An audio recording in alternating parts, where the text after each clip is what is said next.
Sepi di ujung desa. Di sebuah desa kecil yang terpencil di lereng pegunungan, tinggal seorang pemuda bernama Raka. Rumahnya berdiri di ujung desa, gubuk tua berdinding papan yang sudah mulai lapuk dimakan waktu. Saat angin malam bertiup, celah-celah kayu itu berderit, seakan ikut merintih bersama pemiliknya. Raka hidup sebatang kara sejak kecil. Kedua orang tuanya meninggal karena kecelakaan ketika ia baru berusia 7 tahun. Sejak saat itu, dunia seolah kehilangan warna. Tak ada lagi suara ibu yang memanggil lembut dari dapur, tak ada lagi tawa ayah yang memeluknya setiap sore sepulang kerja. Hanya sepi, dingin, dan kesunyian yang menjadi temannya setiap malam. Warga desa mengenalnya sebagai anak yang pendiam, tapi sopan dan rajin. Ia tak banyak bicara, namun selalu sigap membantu siapapun yang membutuhkan. Kadang ia membantu Pak Darto di sawah, kadang ikut Bu Wati menimba air di sumur, atau membantu memperbaiki kandang kambing milik tetangga. Bayaran yang ia terima tidak seberapa, kadang hanya sepiring nasi atau beberapa ribu rupiah, tapi Raka selalu menerima dengan senyum tulus. Rezeki itu gak selalu uang, nak. Pesan almarhum ayahnya dulu yang masih ia ingat jelas. Yang penting kamu kerja dengan hati, nanti Tuhan yang kasih lebih. Kalimat itu menjadi pegangan hidupnya. Setiap hari ia bangun sebelum matahari muncul, mencuci muka dengan air sumur yang dinginnya menusuk tulang, lalu memulai hari dengan langkah kecil namun pasti. Tidak ada keluhan, tidak ada kata menyerah. Namun di balik semua kesederhanaan itu, Raka menyimpan luka yang dalam. Seringkali ia menatap anak-anak lain yang pulang sekolah bersama orang tuanya, tertawa riang sambil berlari di jalan tanah desa. Ia hanya bisa tersenyum tipis, menatap dari kejauhan sambil menggenggam erat buku-buku lusuh yang ia dapat dari sumbangan sekolah. Malam hari, setelah selesai membantu warga desa, Raka akan duduk di depan rumahnya yang remang. Dari sana ia bisa melihat langit penuh bintang. Di tengah dinginnya angin malam, ia sering berbicara pelan seolah berbicara dengan kedua orang tuanya di surga. Ayah, ibu, Raka nggak akan nyerah. Raka akan sukses suatu hari nanti. Aku akan buat kalian bangga. Suara itu bergetar, namun matanya tetap memancarkan cahaya kecil, harapan yang tak pernah padam. Waktu berlalu, Raka tumbuh menjadi remaja tangguh. Ia menyelesaikan sekolah menengah atas dengan nilai yang cukup baik, meski tanpa bimbingan siapapun. Gurunya sering kagum karena anak itu tidak pernah absen, bahkan ketika hujan deras mengguyur desa dan jalanan berubah menjadi lumpur. Kadang ia berjalan berkilo-kilometer hanya untuk sampai di sekolah, dengan sepatu yang solnya nyaris lepas.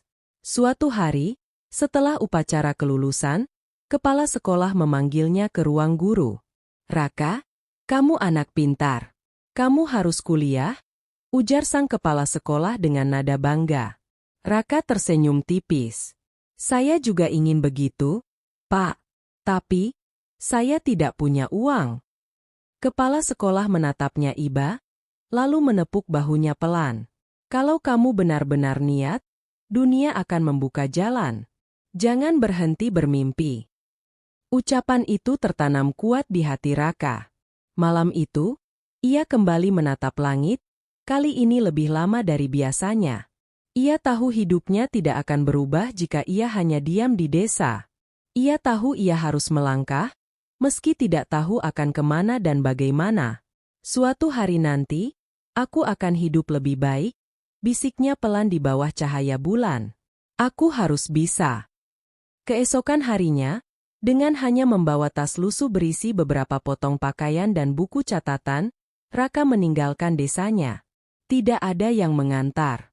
Tidak ada pelukan perpisahan. Ia berjalan sendirian melewati jalan setapak yang menurun ke arah kota. Di pundaknya tergantung harapan besar, dan di hatinya menyala tekad yang tidak bisa dipadamkan oleh kemiskinan. Langkah-langkah kecil itu mungkin terdengar ringan, tapi setiap pijakannya membawa beratnya kenangan dan cita-cita. Ia tidak tahu apa yang menunggunya di kota. Tapi satu hal pasti, ia tidak akan menyerah, apapun yang terjadi. Raka menatap sekali lagi ke arah desanya yang semakin jauh di belakang. Kabut pagi mulai turun, menutupi pemandangan sawah dan pepohonan yang ia kenal sejak kecil. Hatinya terasa perih, tapi juga hangat, seolah alam sedang mengucapkan selamat jalan. Sampai jumpa, rumah, gumamnya lirih. Aku akan kembali, tapi bukan sebagai orang yang sama. Dan dengan itu, ia melangkah menuju kehidupan baru yang keras dan penuh ujian. Ia tidak tahu bahwa perjalanan itu akan menuntunnya ke jalan panjang, dari tumpukan sampah hingga panggung kehormatan. Namun satu hal sudah pasti sejak hari itu. Raka bukan lagi anak desa biasa. Ia adalah pejuang yang sedang memulai takdirnya. Kota yang tak bersahabat. Langit pagi tampak kelabu ketika bus antar kota berhenti di terminal besar. Raka turun dengan langkah ragu, menatap sekeliling yang asing baginya. Deru mesin kendaraan, suara klakson yang bersahutan, dan aroma asap knalpot bercampur dengan bau makanan kaki lima membuat kepalanya sedikit pening. Inilah pertama kalinya ia menjejakkan kaki di kota besar, tempat yang selama ini ia bayangkan sebagai gerbang menuju masa depan. Namun tak butuh waktu lama bagi Raka untuk menyadari bahwa kota tidak selalu ramah bagi orang yang datang tanpa apa-apa. Ia berjalan menembus kerumunan, membawa tas lusuh berisi 2 setel pakaian, sepasang sandal jepit cadangan, dan sebuah buku catatan yang selalu ia bawa sejak sekolah. Di buku itu, ia menulis semua impian kecilnya: kuliah, bekerja, punya rumah sendiri, dan membuat orang lain bangga. Hari pertama di kota, ia tidak tahu harus kemana. Ia duduk di trotoar dekat pasar, memandangi orang-orang berlalu lalang dengan langkah tergesa. Tidak ada yang peduli, tidak ada yang menoleh. Di tempat ini, semua sibuk mengejar urusannya masing-masing. Dunia terasa begitu cepat, sementara ia masih berdiri di titik nol.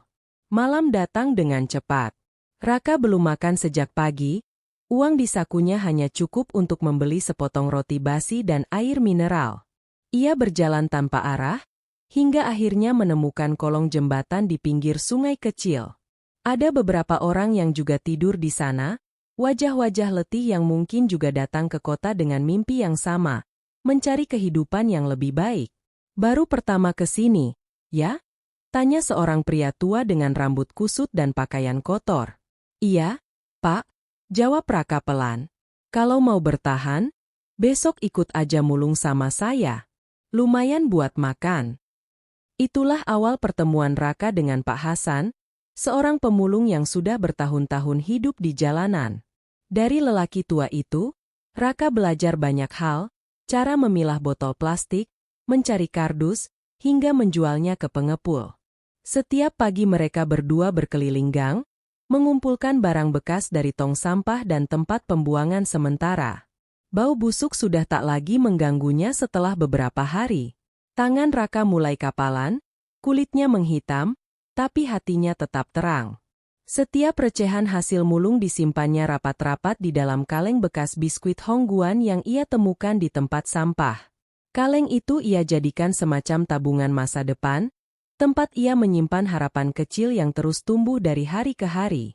Saat orang lain tidur nyenyak di kasur empuk, Raka duduk di bawah jembatan, menulis sesuatu di bukunya sambil menatap lampu kota dari kejauhan. Aku bukan sedang kalah, tulisnya suatu malam, aku sedang menyiapkan kemenangan. Hari berganti minggu, minggu berganti bulan. Hidup di kota memang keras. Pernah suatu kali, hujan turun begitu deras hingga tempat tinggalnya tergenang air. Semua barang-barangnya hanyut, termasuk sebagian hasil tabungannya. Raka menangis diam-diam malam itu, tapi esok harinya ia tetap berangkat memulung seperti biasa. Kadang ia diejek orang yang lewat, bahkan diusir oleh satpam gedung karena dianggap mengganggu pemandangan. Hei, anak kampung, pergi sana, jangan bikin kotor. Tapi Raka tidak pernah melawan. Ia hanya menunduk, mengumpulkan barang bekasnya, lalu berlalu. Setiap penghinaan justru menambah bahan bakar bagi semangatnya. Ia tahu hidup tidak adil, tapi ia juga tahu bahwa keluhan tidak akan mengubah apapun. Beberapa bulan kemudian, Raka mulai dikenal oleh pengepul sebagai pemulung yang rajin dan jujur. Ia diberi kepercayaan untuk membantu menimbang barang, bahkan kadang disuruh menjaga lapak ketika bosnya keluar. Dari situlah sedikit demi sedikit pendapatannya naik. Setiap malam, setelah menghitung uang hasil kerja, Raka selalu menyisihkan sebagian kecil untuk tabungan kuliahnya. Walau jumlahnya tidak seberapa, ia yakin setiap koin adalah langkah menuju mimpi. Kadang, saat ia duduk di tepi sungai melihat gemerlap lampu gedung-gedung tinggi, hatinya terasa campur aduk. Apakah mungkin aku bisa kuliah seperti mereka yang di sana? Pikirnya. Tapi suara hatinya menjawab, mungkin.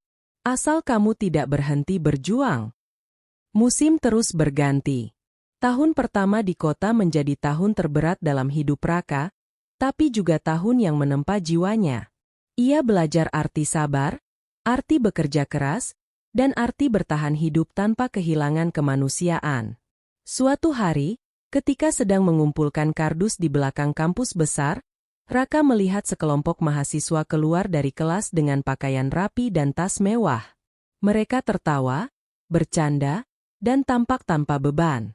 Ada rasa iri kecil di hatinya, tapi juga semangat yang tumbuh lebih kuat.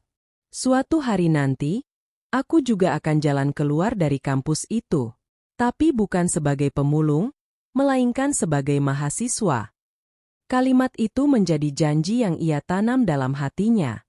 Ia tidak tahu kapan akan terwujud, tapi ia yakin waktunya akan tiba. Malam itu, di bawah jembatan tempat ia biasa tidur, Raka membuka kaleng biskuitnya.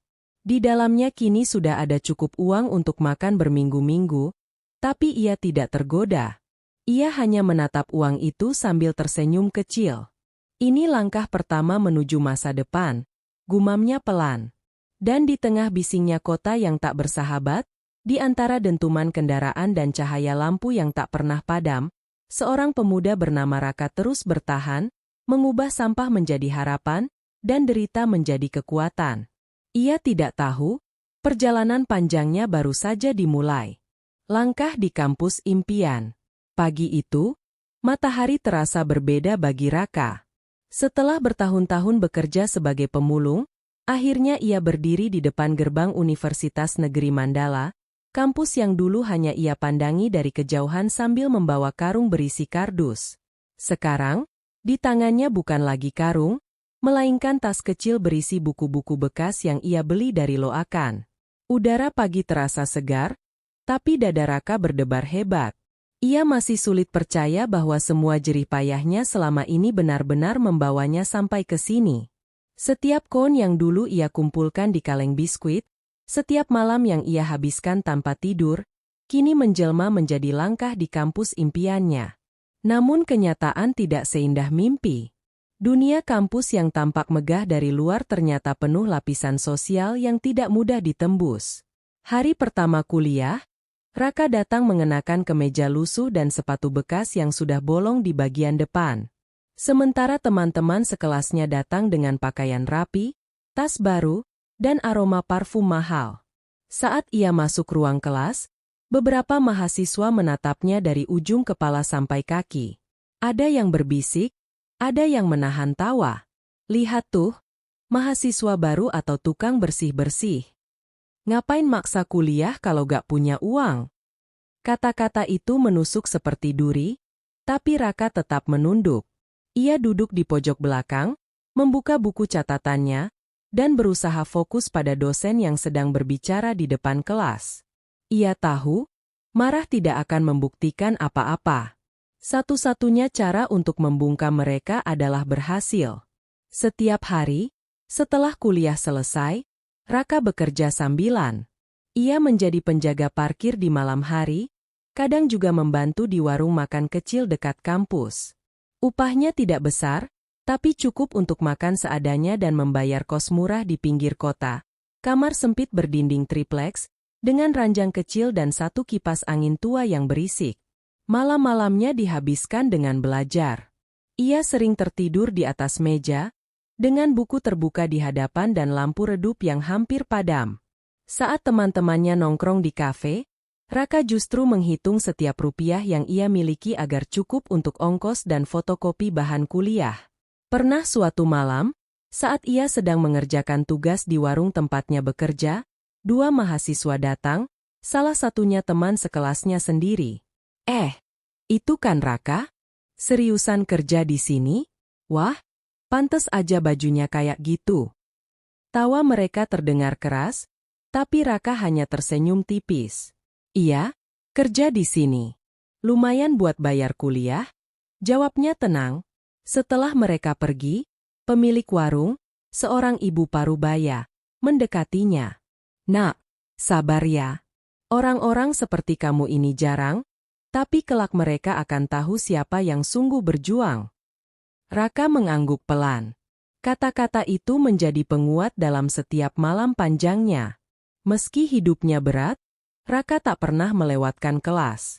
Ia selalu duduk di barisan depan, mencatat setiap kata dosen, bahkan ketika tubuhnya kelelahan. Dosen-dosen mulai memperhatikan anak kurus dengan mata yang selalu berbinar itu. Ia tidak pintar karena bakat, melainkan karena kerja keras dan tekad yang nyaris tak bisa dipatahkan. Suatu hari, dalam kelas ekonomi pembangunan, dosen memberikan pertanyaan sulit. Ruangan sunyi. Tidak ada yang menjawab. Raka mengangkat tangan, lalu menjelaskan dengan jelas dan logis. Semua berdasarkan apa yang ia baca dari buku pinjaman perpustakaan. Dosen itu tersenyum puas. Bagus sekali, Raka. Penjelasanmu tepat. Sejak hari itu, pandangan beberapa teman mulai berubah. Mereka yang dulu mencibir mulai pelan-pelan menghormati. Tapi tentu tidak semua. Selalu ada segelintir orang yang tidak bisa menerima kenyataan bahwa seseorang yang dulu mereka remehkan justru lebih berprestasi. Raka tidak peduli. Ia tetap berjalan lurus pada tujuannya. Namun perjuangan bukan hanya datang dari luar. Kadang, kesulitan terbesar justru datang dari dalam diri. Ada hari-hari ketika Raka ingin menyerah, saat uang kos hampir habis, saat ia harus memilih antara membeli makan atau membayar fotokopi tugas, saat tubuhnya demam karena kurang tidur. Di saat seperti itu, ia menatap kaleng biskuit yang masih ia simpan di sudut meja, kaleng yang menemaninya sejak masa pemulung. Aku sudah sejauh ini, gumamnya. Masa aku berhenti sekarang? Maka ia terus berjalan. Malam demi malam, ia menghafal materi, menulis ulang catatan, dan bekerja hingga larut. Wajahnya pucat, matanya sayu, tapi semangat di hatinya tak pernah padam. 1 semester berlalu. Nilainya nyaris sempurna. Dosen pembimbingnya bahkan menawarinya ikut penelitian kecil dengan honor sederhana. Raka menerimanya dengan tangan gemetar, bukan karena uangnya, tapi karena ia merasa akhirnya diakui bukan dari penampilan, melainkan dari kerja kerasnya. Di tengah kehidupan kampus yang gemerlap, Raka tetap menjadi dirinya sendiri, sederhana, tulus, dan teguh. Ia tidak membenci mereka yang menertawakannya, justru ia berterima kasih. Tanpa ejekan itu, mungkin ia tidak akan sekuat sekarang. Suatu malam, setelah pulang kerja, ia berhenti di depan kampus. Lampu gedung menyala indah, memantulkan bayangannya di kaca jendela besar. Aku memang datang dari bawah, katanya dalam hati, tapi aku akan naik setinggi yang aku bisa. Dan di bawah langit kota yang sama, tempat dulu ia memulung sampah dan menatap kampus ini dari kejauhan, kini Raka berdiri di dalamnya. Ia belum jadi siapa-siapa, tapi setiap langkah yang ia ambil adalah bukti bahwa mimpi tak pernah salah memilih tuannya. Kemenangan yang dinanti. 4 tahun telah berlalu sejak langkah pertama Raka menjejakkan kaki di kampus impiannya. 4 tahun penuh kerja keras, air mata, dan malam-malam panjang tanpa tidur. Kini, di pagi yang cerah itu, ia berdiri di depan cermin kecil di kamar kos sempitnya, mengenakan jas pinjaman dan toga yang sedikit kebesaran di bahunya. Kainnya tidak baru, warnanya agak pudar, tapi bagi Raka, pakaian itu terasa lebih megah dari jas manapun di dunia. Ia menatap dirinya lama-lama, seolah ingin meyakinkan bahwa semua ini bukan mimpi. Akhirnya sampai juga, bisiknya pelan. Ia masih ingat jelas, bertahun-tahun lalu, saat pertama kali melihat mahasiswa keluar dari gerbang kampus dengan senyum bahagia dan toga di tangan. Saat itu, ia hanya seorang pemulung di belakang kampus, menatap dari kejauhan sambil menggenggam karung plastik. Ia berjanji dalam hati, suatu hari nanti ia juga akan berjalan keluar dari gerbang itu, tapi sebagai sarjana, bukan pemulung. Dan hari itu benar-benar tiba. Aula besar universitas dipenuhi wajah-wajah bahagia. Musik wisuda bergema, lampu gantung berkilau, dan ribuan orang duduk menatap ke arah panggung. Di deretan kursi paling belakang, Raka duduk dengan tangan bergetar, memegang map biru bertuliskan, Universitas Negeri Mandala. Ia menatap deretan keluarga wisudawan lain yang datang dengan bunga, balon, dan kamera. Sementara di sisinya, tidak ada siapapun. Tak ada orang tua yang hadir, tak ada saudara, tak ada sahabat yang menepuk pundaknya. Tapi Raka tidak merasa sendirian, karena di dalam hatinya, ia membawa doa dari sosok-sosok yang pernah membantunya bertahan. Pak Hasan, Ibu Warung, dan dirinya sendiri yang tak pernah menyerah. Ketika pembawa acara mulai menyebut satu persatu nama wisudawan berprestasi, aula mendadak hening. Mahasiswa dengan predikat cum laude dan IPK tertinggi tahun ini adalah Raka Putra Wijaya. Suasana berubah seketika. Tepuk tangan menggema, beberapa orang menoleh mencari tahu siapa gerangan mahasiswa bernama Raka itu. Dosen-dosen tersenyum bangga, sementara beberapa teman sekelasnya yang dulu menertawakan kini terpaku, tak percaya. Raka berdiri perlahan. Jantungnya berdebar kencang. Ia melangkah ke panggung dengan langkah mantap, walau matanya mulai berkaca-kaca. Toga kebesarannya bergoyang diterpa angin dari pendingin ruangan. Setiap langkah yang ia ambil terasa seperti mengulang kembali perjalanan panjangnya, dari kolong jembatan, dari tumpukan sampah, dari malam-malam penuh kelaparan dan rasa ragu. Ketika ia menerima ijazah dari rektor, tangan tuanya bergetar. "Selamat, Raka," ucap sang rektor lembut. "Kamu adalah bukti bahwa kerja keras bisa mengalahkan segalanya." Raka menunduk hormat. Air matanya jatuh di atas toga. Ia tak lagi bisa menahan perasaan yang menyesak di dada. Tepuk tangan semakin keras ketika ia diminta memberikan pidato singkat mewakili para wisudawan. Ia berdiri di podium, menatap ribuan wajah di depannya. Untuk sesaat, semua kenangan berputar di kepalanya, bau sampah yang dulu menempel di tangannya, malam-malam di bawah jembatan bersama Pak Hasan, hari-hari di mana ia diejek, anak miskin yang sok kuliah. Semua itu kini terasa jauh, tapi sekaligus begitu dekat. Dengan suara bergetar, ia mulai berbicara. 4 tahun lalu, saya datang ke kota ini hanya dengan tas lusuh dan mimpi. Saya tidak punya uang, tidak punya kenalan, bahkan tidak tahu apakah saya bisa bertahan. Tapi saya percaya, kalau kita terus melangkah, sekecil apapun langkah itu, kita pasti sampai. Suasana aula hening. Tidak ada yang bersuara. Hanya napas tertahan dan mata yang mulai basah di antara hadirin. Saya hanya ingin membuktikan, lanjutnya, suaranya semakin mantap, bahwa kemiskinan bukan akhir dari hidup, hanya awal dari perjuangan. Bahwa asal ada tekad, setiap orang bisa berdiri di panggung ini. Ketika ia mengakhiri pidatonya, seluruh aula berdiri memberi tepuk tangan panjang. Beberapa dosen meneteskan air mata.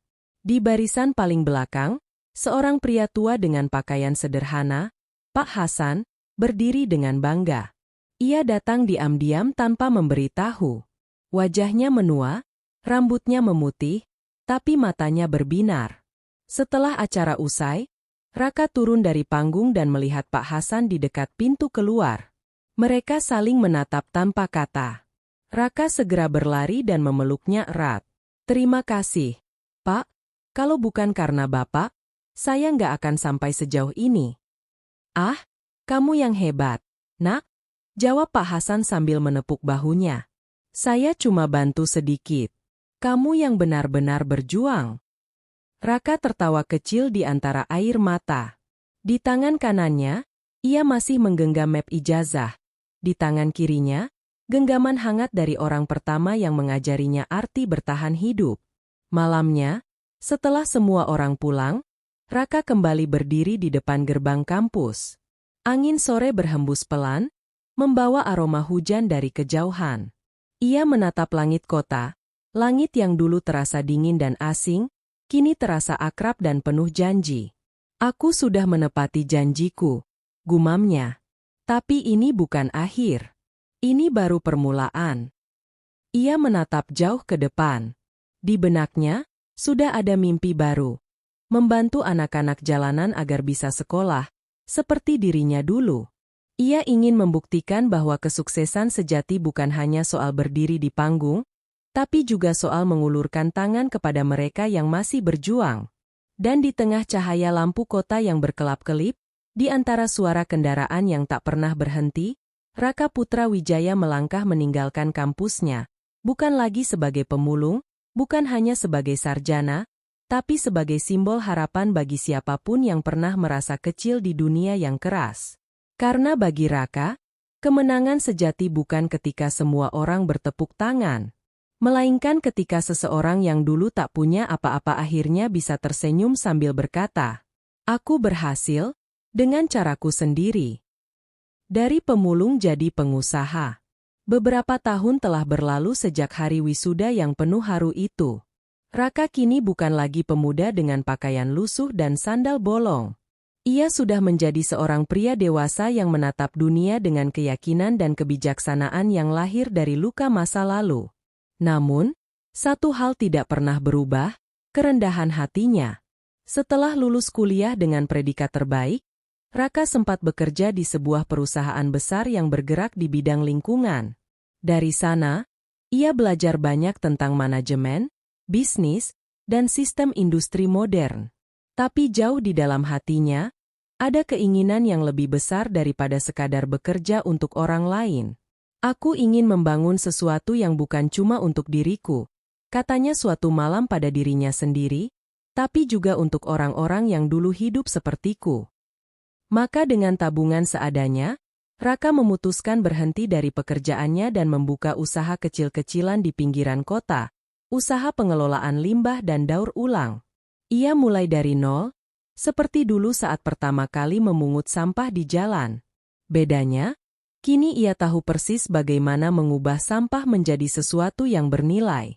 Ia membeli mesin pencacah plastik bekas, menyewa lahan sempit, dan mempekerjakan 2 orang mantan pemulung yang dulu sering ia temui di jalanan.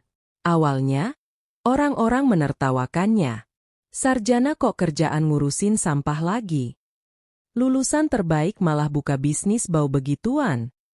Raka hanya tersenyum. Ia tahu betul apa yang ia lakukan. Ia pernah hidup di tumpukan sampah, jadi baginya, tempat itu bukan sumber malu, tapi sumber ilmu. Bulan demi bulan berlalu.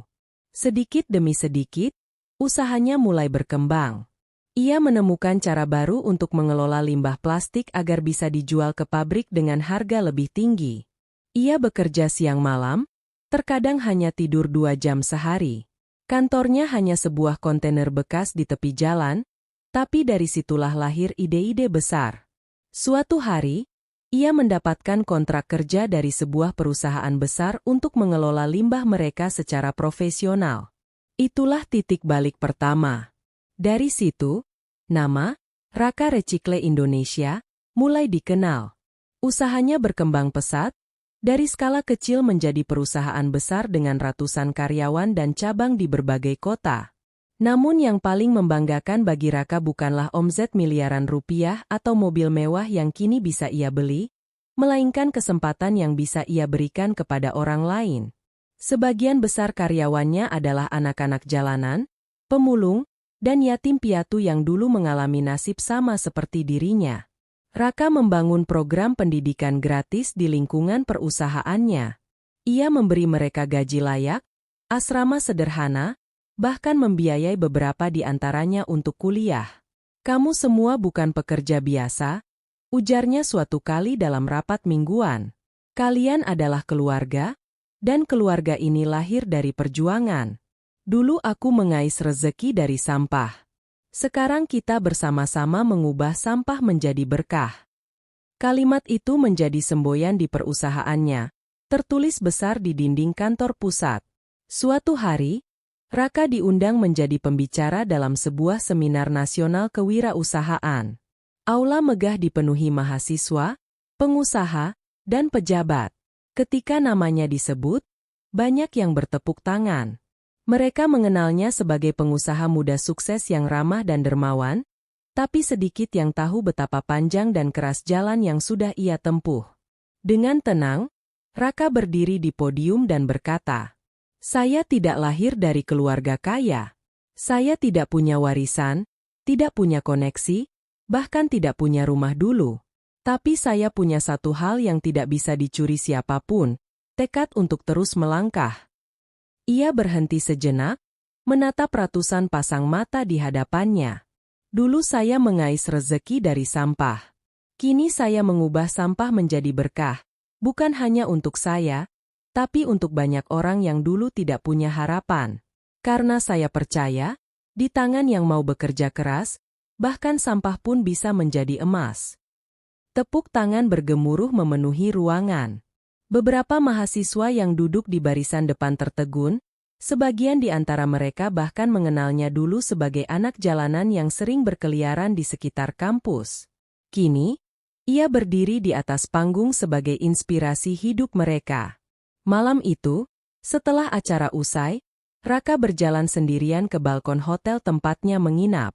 Dari ketinggian, ia melihat gemerlap lampu kota yang dulu terasa kejam dan dingin. Sekarang, kota yang sama memancarkan cahaya hangat, seolah menyapa, "Lihat, kau sudah menaklukkanku." Ia menatap langit, tersenyum, dan berbisik, "Ayah, Ibu, Raka sudah menepati janji.